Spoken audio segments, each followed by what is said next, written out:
मैं हूं अंकित अवस्थी। होली के पावन पर्व की आप सभी को हार्दिक शुभकामनाएं। पूरी दुनिया में इस समय अशांति का माहौल है। जिस तरफ आप मिडिल ईस्ट की चर्चा कर रहे हैं, उसके साथ साथ हमारे पड़ोस में भी अब वॉर चल रही है। अफगानिस्तान पाकिस्तान ने आज एक नया मुकाम हासिल कर लिया है। ये जो भी हाल है, अगर वाकई में भारत भी चाहता है तो लगे में लगा पाकिस्तान के साथ फैसला कर ही लिया जाए। खैर, क्योंकि ईरान को साथ साथ टारगेट करते करते अमेरिका क्या अफगानिस्तान में भी बम्बार्डमेंट की प्लानिंग करेगा, ये सारी जानकारी आज के सेशन में हम आपके साथ साझा करेंगे। ईरान के साथ जो हुआ वो आपके सामने सुर्खियां हैं, लेकिन पाकिस्तान अफगानिस्तान में पाकिस्तान को प्रेम में दिखाते हुए ये जो उड़ता हुआ भी आपने देखा, ये एक ड्रोन था।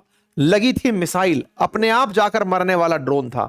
फिर से एक बार आप देखें, ये उड़ता हुआ ड्रोन दिख रहा है। ये ड्रोन असल में अफगानिस्तान ने चलाया है पाकिस्तान के नूर खान एयरबेस के ऊपर।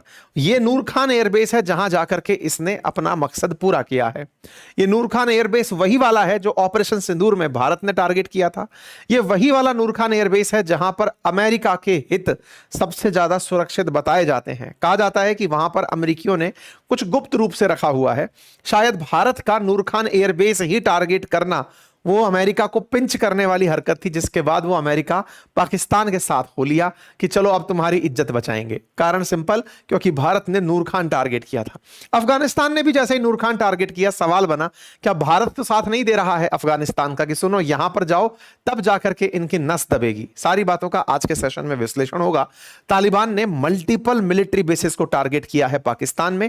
पाकिस्तान की चिंताएं लगातार बढ़ रही हैं, क्योंकि अब भारत पाकिस्तान के बीच समझौता कराने वाले डोनाल्ड ट्रंप नहीं है। क्योंकि जिस तरह से अफगानिस्तान के अंदर हालात हैं, पाकिस्तान ये जानता है कि अफगानिस्तान ने अमेरिका को 20 साल बाद बाहर निकालकर फेंका था। ऐसे में अब पाकिस्तान को बचाने कौन आएगा, ये बड़ा सवाल है। और ये बड़ा सवाल तब ज्यादा बड़ा हो जाता है जब पाकिस्तान के राष्ट्रपति का बयान आ जाए कि भारत सेकंड युद्ध की तैयारी कर रहा है और उस तैयारी में वो प्रॉक्सी के रूप में अफगानिस्तान को लेकर चल रहा है। हम चाहते हैं कि भारत नेगोशिएशन टेबल पर आकर बातचीत करे। इसका मतलब यह है कि पाकिस्तान दो फ्रंट पर वॉर नहीं झेल पाएगा। वीडियो में इतने लोग प्रेजेंट थे, लाइक कुछ ही संख्या में है, तो इतना तो कष्ट कर ही सकते हैं। साथियों से जरूर सब्सक्राइब कराएं। साथियों, होता क्या है ना, एक बहुत अच्छी बात बताता हूं मैं आपको। अपने केस में बहुत से लोग जो अपन से बहुत ज्यादा प्यार करते हैं, वो अपने वीडियोज को अलग अलग प्रकार से कहीं स्पैम करते हैं, कोई रिपोर्ट करता है, कोई डिसलाइक करता है, ताकि हम लोग ग्रो ना हो। हम लोग ग्रो ना हो तो ये आपके समझ में आने वाली बात है कि कौन लोग ऐसे होते हैं जो ऐसा चाहते हैं, जिन्हें हमारी तरीके, हमारा जो विचार, हमारा तरीका ये पसंद नहीं आता। बहुत से लोग होते हैं, हर आदमी से हर आदमी खुश नहीं हो सकता।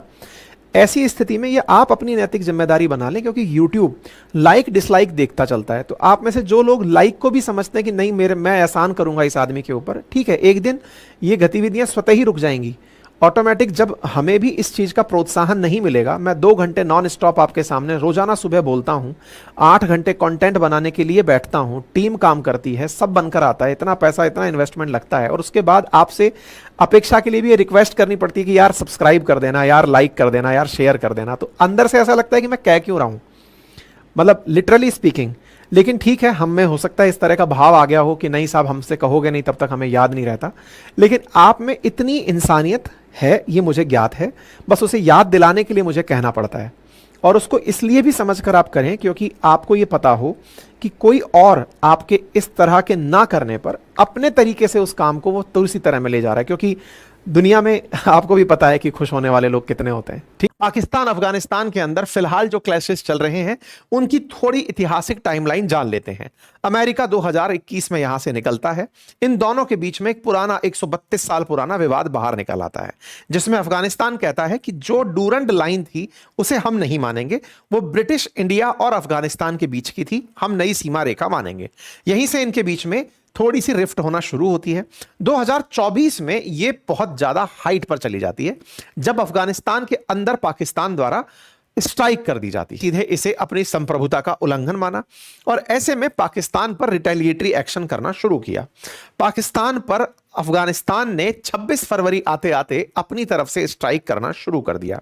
हमारे सेशंस में जो बिग अनाउंसमेंट जुड़ गया है वो इस बात का कि अगर आप चाहते हैं कि अपनी पढ़ाई को, अपनी नौकरी को, अपनी अपनी नॉलेज को एनहांस करना चाहते हैं, तो बहुत सारे एआई टूल्स, 20 से भी ज्यादा एआई टूल्स मैं अपने कोर्स में आपको सिखा रहा हूं। जल्दी से जाकर उन्हें ज्वाइन कर लीजिए। अफगानिस्तान ने पाकिस्तान के खिलाफ तत्काल प्रभाव से जो रिएक्शन दिए, उसके साथ ओपन वॉर शुरू हो गई, क्योंकि पाकिस्तान के जो राष्ट्र रक्षा मंत्री हैं, उनका बयान आया कि अब हम युद्ध में एंट्री कर चुके हैं। पहले वो मार रहा था, फिर वो मार रहा था, फिर वो मार रहा था, फिर वो मार रहा था। बोले नहीं, अब लगातार वॉर की स्थिति है। वॉर की स्थिति में पाकिस्तान अफगानिस्तान के भीतर काबुल, कंधार, काफी प्रमुख स्थानों को टारगेट बनाता है, एयर स्ट्राइक करता है। एयर स्ट्राइक की खबर जैसे ही बाहर आती है, तुरंत भारत पहुंच जाता है। भारत अफगानिस्तान से कहता है कि आपके साथ ये गलत हो रहा है, आपको यहीं नहीं रुकना चाहिए। तो अफगानिस्तान फिर आगे निकलता है और वो पाकिस्तान में एयर स्ट्राइक करने निकलता है, अपनी तरफ से ड्रोन के हमले करने निकलता है। उन्हीं के क्रोनोलॉजी में अफगानिस्तान की तरफ से पाकिस्तान के नूर खान एयरबेस को टारगेट किया गया। ये वही नूर खान एयरबेस है जो ऑपरेशन सिंदूर के दौरान सुर्खियों में आया था, जब भारत ने पाकिस्तान के अंदर कई एयरबेसेस को निशाना बनाया था। उनमें से नूर खान एयरबेस भी सुर्खियों में था। यह हमला अफगानिस्तान के बगराम एयरबेस से किया गया। बगराम एयरबेस पहले अमेरिकियों के पास था। यह एक विशालकाय एयरबेस है जो फिलहाल तालिबान के कब्जे में है। अमेरिकियों का मिडिल ईस्ट में सबसे बड़ा एयरबेस बगराम एयरबेस था, लेकिन जब अमेरिका यहां से निकला तो बगराम को खाली छोड़कर चला गया। वो तब से अब अफगानिस्तान यानी तालिबान के कब्जे में है और वो यहीं से ही हमला किया। कहां किया? नूर खान पर किया। नूर खान पाकिस्तान का वो एयरबेस है जहां पर संभावित है कि अमेरिका का कोई हित है। बलूचिस्तान के क्वेटा में 12वीं कोर का मुख्यालय है। खैबर पख्तूनवा के मोहम्मद क्षेत्र का एक सैन्य कैंप है। इन सभी क्षेत्रों को निशाना बनाया गया। अफगानिस्तान के इस बगराम से इस प्रकार के ड्रोन्स और मिसाइल उड़ा करके सेना के मुख्यालयों को निशाना बनाने के लिए चला दी गई। तस्वीरें बाहर निकल कर आती हैं, साफ साफ कहा जाता है कि हमने नूर खान एयरबेस रावलपिंडी, हेडक्वार्टर जो क्वेटा में है, इसी तरह से ख्वाजाई कैंप जो है उसको खैबर पख्तूनवा में, इन सबको टारगेट किया। अफगानिस्तान ने यह सारी जानकारी पब्लिक को दी। बिल्कुल वही स्ट्रेटजी जो भारत ने पाकिस्तान के खिलाफ अपनाई थी, अफगानिस्तान ने भी एग्जैक्टली इनके एयरबेसेस को टारगेट किया। यह वही जगह है जिसके बारे में नूर खान एयरबेस पर कहा जाता है कई बार कि यहां पर यूएस का कंट्रोल है इनडायरेक्टली। लेकिन हां, कुल मिलाकर के यूएस की एम्बेसी के अंदर भी ये सब चीजें चल रही थी और हमने इसके बारे में पहले भी आपको 2025 में भी खबर दी थी। ये सारी बातें निकल कर आती हैं। पाकिस्तान का नूर खान एयरबेस अभी कुछ दिन पहले ही रिपेयर होकर निकला था, लेकिन अब जैसे ही यहां पर दोबारा हमले हुए हैं, भारत के इन्वॉल्वमेंट का पाकिस्तान ढिंढोरा और पीटना शुरू कर रहा है। तालिबान ने जो भी किया वो कुल मिलाकर के उधर से किया जो अमेरिका के कंट्रोल में होने वाला बगराम एयरबेस था।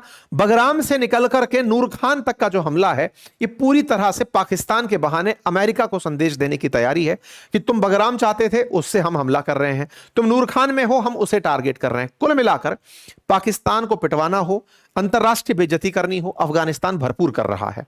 हाल ही के दिनों में आपने एक चीज और ऑब्जर्व की होगी कि जो पाकिस्तान के अंदर अमेरिकी एम्बेसी है, वहां पर प्रदर्शन चल रहे हैं। लगभग 12 लोगों की जान जा चुकी है। वो प्रदर्शन असल में अमेरिका के खिलाफ है। अमेरिका के जो कमांडो अंदर बैठे हैं वो गोली चला रहे हैं। पाकिस्तान उनके खिलाफ कुछ नहीं कर पा रहा है।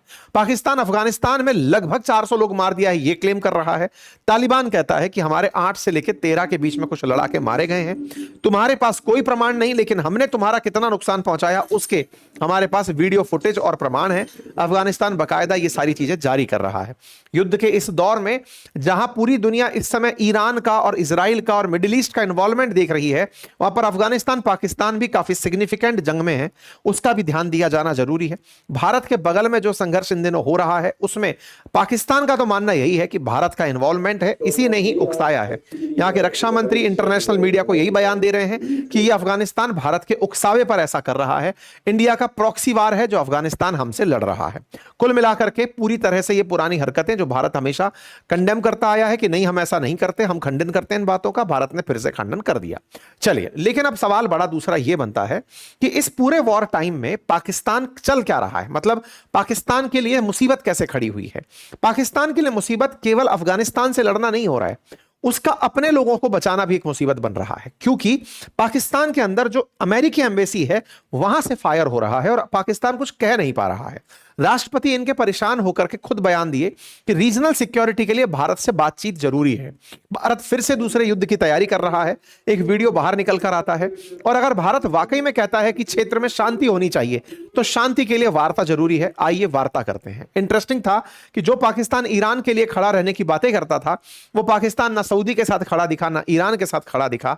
मजबूरन इजराइल के खिलाफ बोलने वाला पाकिस्तान भी आज इजराइल के खिलाफ भी कोई बयान देता नहीं दिखा। आज पाकिस्तान के अगर सोशल मीडिया पर जाएंगे तो जम्मू कश्मीर जो उनका हमेशा का एक एजेंडा रहा है, उसके ट्वीट्स इनके राष्ट्रपति की स्क्रीन पर डले हैं। कुछ भी तरीके से पाकिस्तान प्रतिक्रिया तक देने की स्थिति में नहीं है। समझ नहीं आ रहा है कि वो किसके खिलाफ बोले। ना ईरान के खिलाफ बोल पा रहा है, ना सऊदी के साथ हमदर्दी दिखा पा रहा है, ना इजराइल के खिलाफ बयान दे पा रहा है। ये स्थितियां पाकिस्तान की अनिश्चितता को दर्शाती हैं। ऐसे में जिस तरह से अमेरिका ईरान के साथ में पूरी तरह स्ट्रेटेजिकली इजराइल को लेकर उतरा हुआ है जंग के मैदान में, क्या पाकिस्तान को बचाने के लिए अफगानिस्तान के खिलाफ भी मोर्चा खोलेगा? कुल मिलाकर के भारत में बैठे पाकिस्तान प्रेमियों को बताती हैं कि पाकिस्तान के ऊपर भरोसा करने से बेहतर है पहले खुद को और मजबूत बनाएं और भारत पर विश्वास दृढ़ करें। फिलहाल के लिए इतना ही। बाकी जो भी होगा आपको अपडेट के रूप में दे दिया जाएगा। आप इस विषय पर क्या सोचते हैं, अपनी राय जरूर दें। चैनल पर नए हैं तो सब्सक्राइब कर लें। कोर्सेज में ऑफर चल रहे हैं, आप 50% का कोर्स ऑफर लाभ ले सकते हैं। Thank you so much.